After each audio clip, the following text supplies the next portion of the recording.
Hey, j'espère que vous allez bien. Bienvenue sur Tang, le podcast de Miss Romy. Ici, nous parlons de tout, de musique, de politique, d'actualité, un peu de tout. Avant toute chose, attends d'abord. Est-ce que tu t'es abonné? Tu n'as pas fait ça? Voilà. Tu t'abonnes. Tu cliques sur la cloche de notification. Tu partages, tu commentes, tu likes. Merci. Et puis, je me suis sur mes autres plateformes, Instagram, TikTok, Facebook, Miss Romy. Rien de ouf. En tout cas. J'espère que les derniers jours de 2025 se sont bien passés de votre côté. De mon côté, je ne me plains pas. Le plus important, c'est d'avoir la santé et d'être en vie. En tout cas, j'espère que vous êtes bien installés parce qu'aujourd'hui, on va parler d'un sujet. Vraiment, il faut avoir les côtes solides parce que ça va péter. Péter et péter.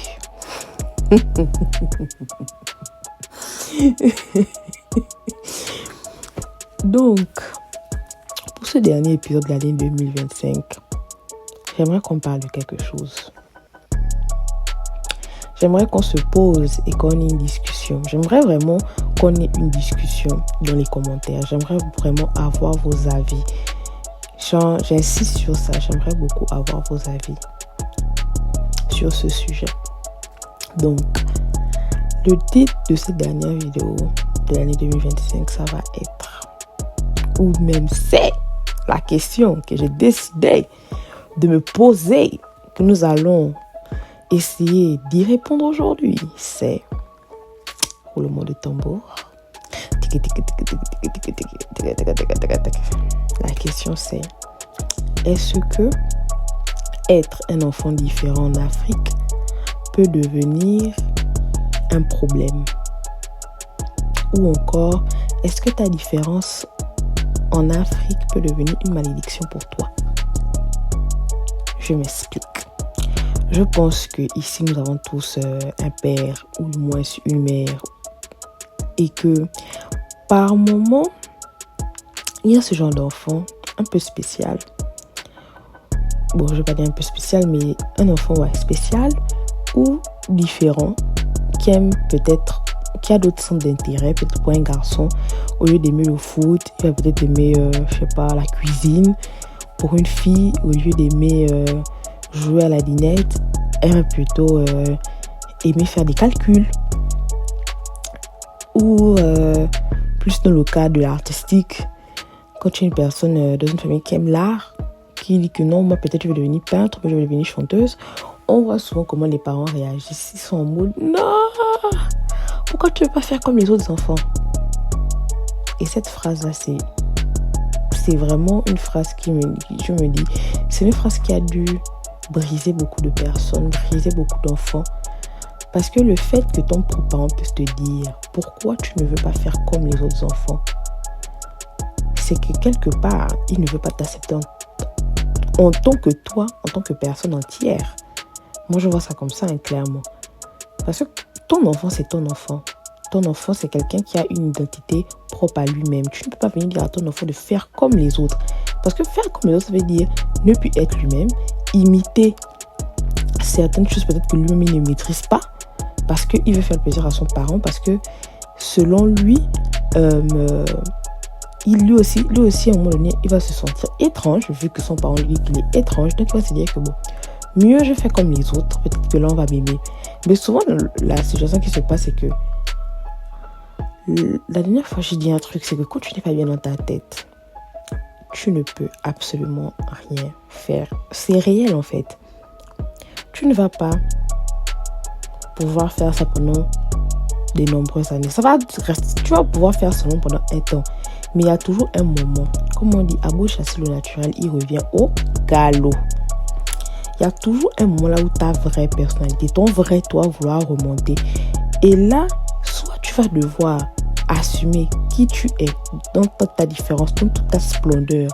Ou soit tu vas devoir vivre toute ta vie cachée. Et c'est ça qui arrive, et c'est ce qui arrive souvent à beaucoup de personnes qui ont certaines capacités, qui ont souvent, on va dire ça comme, on va dire, bon, peut-être d'autres capacités dans d'autres domaines, dans certaines familles africaines, c'est ça. Soit à un moment donné, ils seront obligés de tourner le dos à leur famille pour pouvoir se concentrer sur ce qu'eux ils aiment, vu que leur famille ne veut pas les aider.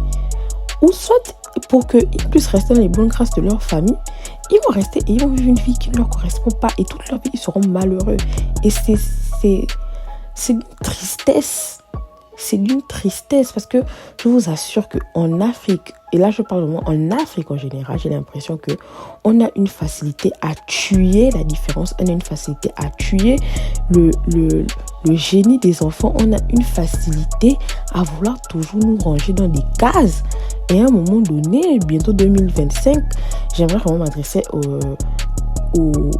je vais dire ça comment, aux personnes qui vivent cette situation, que vous n'êtes pas seul et que même si aujourd'hui on vous traite de folle, qu'on vous traite de fou parce que peut-être vous aimez pour une fille, parce que je sais qu'il y a beaucoup de filles dès qu'elles disent que par exemple moi par exemple je veux être ingénieur en informatique, j'ai pas forcément envie de me marier. Il y a souvent certaines réactions que tu te demandes, mais est-ce que vous vous préoccupez vraiment du bien-être de cet enfant? Est-ce que vous vous préoccupez vraiment de ce qui lui rend heureuse? Parce qu'il y a beaucoup de parents qui se disent que ouais, parce que je t'ai mis au monde, parce que j'ai payé ton école, parce que, comment dire ça, c'est ton parent, que tout ce que je dois te demander de faire, tu dois faire. Mais je suis désolée. Et la dernière fois, il y a eu un débat qui s'est ouvert sur TikTok, que choisissez vraiment bien vos paroles quand vous parlez à vos enfants en fait. Toi, en tant que parent, c'est ton devoir, c'est ton droit de t'occuper de ton enfant.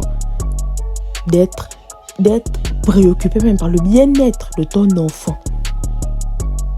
Parce que je pense qu'il n'y a aucun parent qui va voir son enfant malheureux. Et il y a beaucoup de parents qui ne savent pas que leurs enfants sont malheureux parce qu'ils ne veulent pas accepter la vraie identité de leur enfant.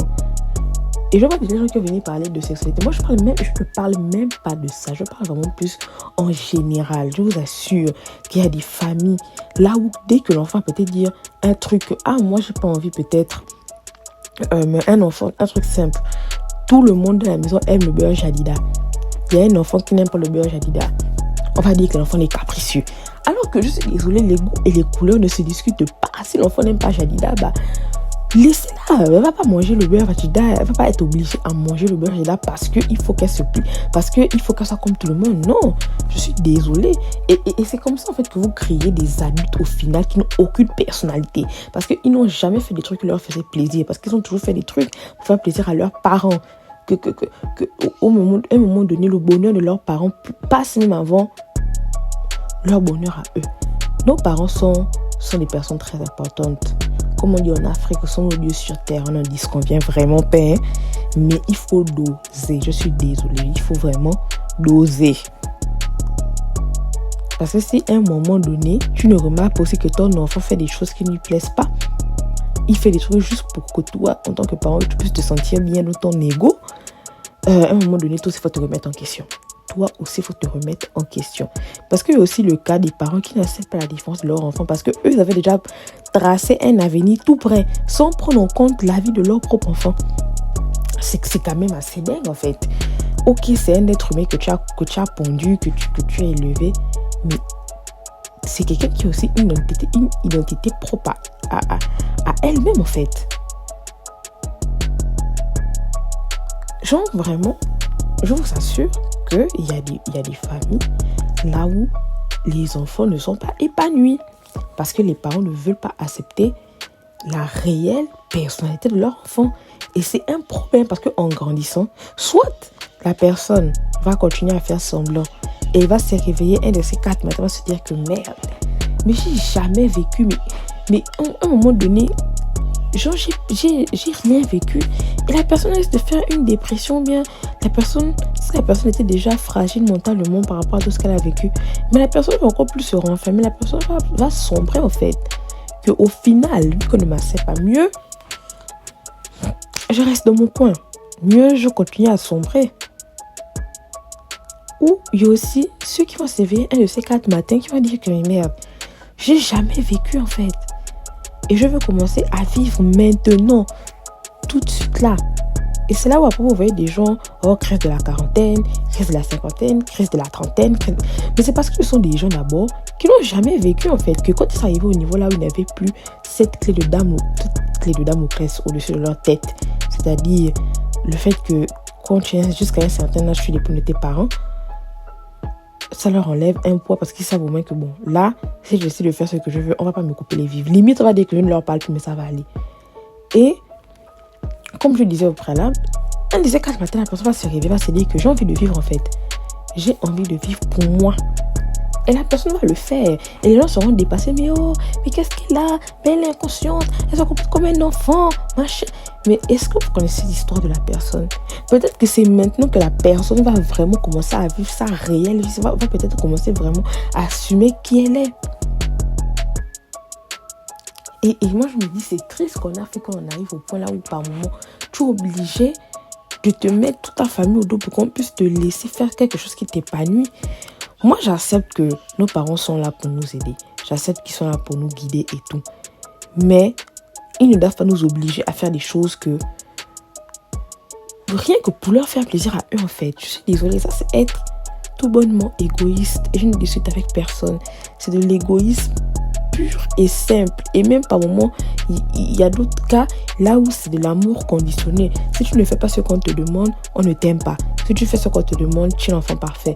Ça aussi, je suis désolée, c'est des relations toxiques parentales. Parce que soit tu es mon parent à tout moment, soit tu n'es pas mon parent. Tout simplement, aussi simple que ça. Aussi simple que ça. Je pense que je vais m'arrêter là, dans cet épisode. Parce que sinon, l'épisode sera très, très, très long. Très long.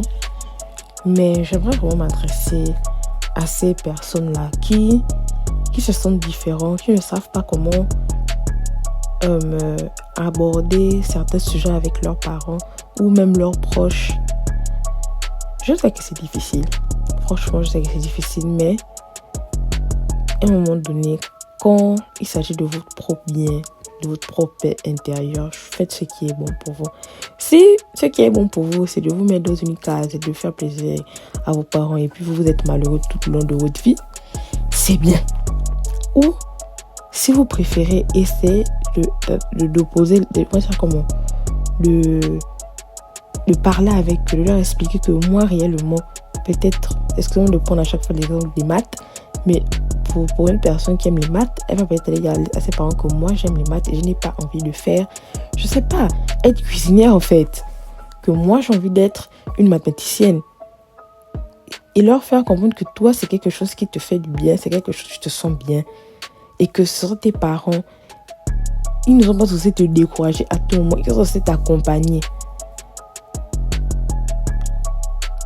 Et parce qu'en fait, ce que certaines personnes n'arrivent pas à comprendre, c'est que l'erreur, elle est humaine en fait. L'erreur, elle est humaine. Donc, si toi, à chaque fois que tu viens de te proposer quelque chose, tu passes ton temps à crier, à blâmer, dis-moi à quel moment il va faire des erreurs. Dis-moi à quel moment il va faire des choix pour lui. Parce qu'à un moment donné, c'est ce que je disais au début, que vous créez des adultes qui n'ont aucune personnalité. Quelqu'un même pour acheter du pain, il va devoir t'appeler, toi Samuel, ou bien toi, un de ses amis, pour dire que ouais, je prends quel pain. Parce que lui-même, il ne sait pas ce qu'il aime, il est perdu, il vit selon les goûts et les couleurs des autres. Et c'est d'une tristesse, vous ne pouvez pas imaginer. De voir ce genre de personnes, moi je les trouve, en fait, je trouve ça tellement triste. C'est d'une tristesse qui ne dit pas son nom en fait. Tu vois quelqu'un qui n'est pas elle-même. Tu sais que la personne n'est pas elle-même. Mais tout ça parce que nous revenons... Tout ça parce que... nous avons peut-être... comment dire ça? Nous avons peut-être... en tout cas, chacun a peut-être sa manière de voir les choses. Mais essayez de faire un effort de souvent vous mettre à la place des autres. C'est très important. Surtout les parents, essayez de vous mettre souvent à la place de vos enfants. Même si je sais que là, j'ai beaucoup de personnes qui vont venir se plaindre que ouais, les parents, ils savent ce qui est mieux pour toi. Oui, ils savent ce qui est mieux pour toi. Mais toi, en tant qu'adulte, tu es censé savoir ce qui est mieux pour toi aussi. Tu n'es pas censé attendre que ce soit les autres qui puissent savoir ce qui est mieux pour toi. Sinon, ça veut dire que c'est un réel problème en fait. Comment toi-même, tu ne sais pas ce qui est mieux pour toi? Donc, le jour que tout le monde va disparaître, tu vas faire comment? Tu vas voir qu'est-ce qui est mieux pour toi, qu'est-ce qui n'est pas bien pour toi. Et c'est là où je reviens qu'un parent est là pour accompagner son enfant. Il est mieux que son enfant pas de se tromper et il était assisté, il va se dire que bon, au moins, j'ai essayé. Et toi, en tant que parent, tu es censé dire que voilà, au moins tu essayé, je t'avais dit que ça n'allait pas marcher. Mais comme tu as voulu essayer, on a essayé, ça n'a pas marché. Au moins, tu as touché du doigt. Maintenant, est-ce qu'on peut faire comme ça, comme ci? Essaye de voir, est-ce que ma manière de voir, moi en tant que parent, ça te plaît? Ou bien on essaie de trouver un compromis. C'est ça en fait, c'est ce qui est censé se passer. Mais c'est complètement l'inverse qui se passe souvent. C'est qu'on va t'imposer de faire quelque chose et quand tu vas dire, ah non, ça ne me plaît pas, c'est pas quelque chose que j'aime. On va te traiter comme si tu n'étais pas un enfant de leur famille. Que voilà, toujours toi, sans prendre en compte le fait que est-ce que le choix que moi en tant que parent j'avais fait pour elle, c'est ce qu'elle voulait? Rares sont les parents qui se posent souvent cette question. Est-ce que en tant que parent, c'est pas moi peut-être qui a connu mon enfant sur le mauvais chemin? Il y a des parents qui, après le bac, imposent des filières à leurs enfants qu'au final, l'enfant ne voulait pas faire. Que l'enfant est en train de boire les tasses là-bas. Et que quand l'enfant va venir se plaindre que papa, maman, c'est vous qui m'avez obligé à faire ça. Moi, je voulais faire telle chose, on m'a obligé de faire ça. Le parent va se dédouaner complètement. Qu'est-ce que moi je t'avais dit ça? Non, tu as toujours eu le choix. Ah non, ah ceci. Rares sont ceux qui vont dire, ok, d'accord, mon enfant, tu as eu raison, vraiment, j'aurais dû t'écouter. Vraiment, j'aurais dû te laisser faire ce que tu voulais dans tes études. Parce que quelque part, c'est toi qui vas aller t'asseoir là-bas, machin. Rares sont les parents qui reconnaissent que, moi j'ai chié sur ce point. Ils sont très rares. Donc, je pense que je vais m'arrêter là. Soyez fiers de qui vous êtes dans votre entièreté. N'ayez pas honte de qui vous êtes. C'est très important parce que qui vous êtes là, c'est ce qui fait votre originalité. Regardez aujourd'hui Théodora. Je suis sûre qu'au début, elle me racontait ça. Elle me raconte dans les interviews. Personne ne croyait en elle. Parce que elle était différente. Elle faisait un style de musique différent pour une personne noire. Et aujourd'hui, c'est grâce à cette différence-là qu'elle brille à l'international. C'est pour vous faire comprendre que votre différence-là, c'est ce qui fait votre force. Ne laissez jamais quelqu'un venir vous dire que rangez-vous dans une case. Parce que c'est la société qui demande ça. Vous posez-vous la question d'abord en tant qu'être, dans votre entièreté, dans votre profondeur. Est-ce que ce que je fais me plaît? Est-ce que c'est quelque chose qui me fait vibrer? Est-ce que c'est vraiment qui je suis? Qui suis-je vraiment? C'est quelque chose de très important.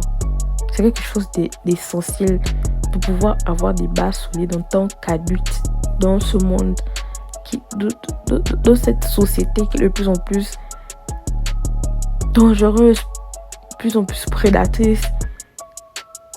Nous devons accepter qui nous sommes, accepter notre identité en tant qu'être et pouvoir défendre notre identité.